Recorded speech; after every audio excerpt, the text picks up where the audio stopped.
தற்போது கிடைத்துள்ள அண்மைச் செய்தி. குரங்கு அம்மை நோய் தொற்று தொடர்பாக தமிழக பொது சுகாதாரத்துறை வழிகாட்டு நெறிமுறைகளை வெளியிட்டுள்ளது. கூடுதல் விவரங்களோடு இணைகிறார் செய்தியாளர் சிவா. வணக்கம் சிவா, வழிகாட்டு நெறிமுறைகளில் என்னென்ன விவரங்கள் குறிப்பிடப்பட்டுள்ளது, விவரங்களை வழங்கலாம். குரங்கு அம்மையினுடைய பரவல் உலக அளவுல அதிகரித்து வரக்கூடிய நிலையில இது தொடர்பாக உலக சுகாதார அமைப்பு ஒரு சர்வதேச பொது சுகாதார அவசர நிலையை அறிவித்திருக்கிறது. இந்த நிலையில்தான் தமிழகத்தில் இந்த குரங்கு அம்மை தொற்று என்பது தற்போது வரை இல்லை என்றும், குரங்கு அம்மை நோய் தொற்றிலிருந்து தற்காத்துக் கொள்ள தேவையான ஒரு வழிமுறைகளை மேற்கொள்ள வேண்டும் என்பது தொடர்பான ஒரு வழிகாட்டு நெறிமுறைகளை தற்போது தமிழக பொது சுகாதாரத்துறை வெளியிட்டிருக்கிறது. குறிப்பாக காங்கோ உள்ளிட்ட பல்வேறு நாடுகள்ல இந்த குரங்கு அம்மை நோய் தொற்று பரவி அது ஆப்பிரிக்காவின் பல்வேறு 100க்கும் மேற்பட்ட நாடுகள்ல பரவி இருக்கிறது. 500க்கும் மேற்பட்டோர் இந்த குரங்கு அம்மை நோய் தொற்றால் உயிரிழந்திருப்பதாகவும் தகவல் வெளியாகி இருக்கக்கூடிய நிலையில இது ஒரு பொது சுகாதார அவசர நிலை என்று உலக சுகாதார அமைப்பு அறிவித்திருக்கிறது. கொரோனா நோய் தொற்று பரவலுக்கு பிறகு மிகப்பெரிய ஒரு எச்சரிக்கை என்பது வழங்கப்பட்டிருப்பதாகவே சுகாதார வல்லுநர்கள் தெரிவிக்கிறார்கள். இந்த 2 ஆண்டுகளில் குரங்கு அம்மை நோய் தொற்று தொடர்பாக 2வது முறையாக இது போன்ற ஒரு அவசர நிலை என்பது சர்வதேச பொது சுகாதார துறைக்கான இந்த அவசர நிலை அறிவிக்கப்பட்டிருப்பதாகவே உலக சுகாதார அமைப்பு தெரிவித்திருக்கிறது.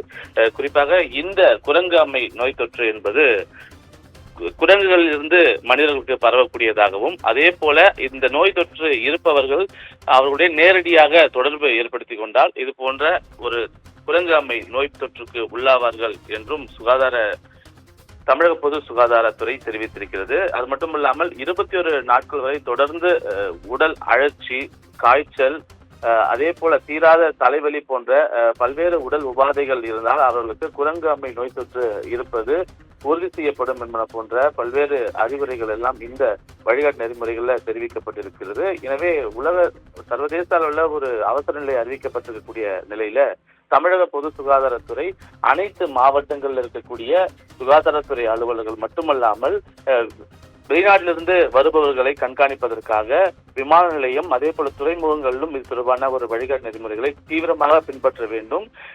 ஆப்பிரிக்க நாடுகளிலிருந்து தமிழகத்தில் இருக்கக்கூடிய விமான நிலையங்களுக்கு வரக்கூடியவர்களை தீவிரமாக கண்காணித்து அவர்கள் முழுமையாக பரிசோதனை செய்யப்பட வேண்டும். அவர்களுக்கு இந்த காய்ச்சலுக்கான அறிகுறி தென்பட்டாலே அவர்களை தனிமைப்படுத்த வேண்டும் என்பன போன்ற பல்வேறு அறிவுறுத்தல்கள் சுகாதாரத்துறை அதிகாரிகளுக்கு வழங்கப்பட்டிருக்கிறது. எனவே இது ஒரு மிகப்பெரிய ஒரு எச்சரிக்கையாகவே உலக சுகாதார அமைப்பு தெரிவித்திருக்கிறது. இந்த குரங்கு அம்மை பாதிப்பிலிருந்து ஒவ்வொருத்தரையும் தற்காத்துக் கொள்ள தேவையான நடவடிக்கைகளை எடுப்பதற்கு அனைத்து ஆரம்ப சுகாதார நிலையங்கள் உட்பட மாவட்டங்கள் இருக்கக்கூடிய சுகாதாரத்துறை அலுவலர்கள் மருத்துவ கட்டமைப்புகளை வலுப்படுத்தி வைக்க வேண்டும் என்பன போன்ற அறிவுரைகளும் தற்போது இந்த வழிகாட்டு நெறிமுறை மூலமாக வழங்கப்பட்டிருக்கின்றது.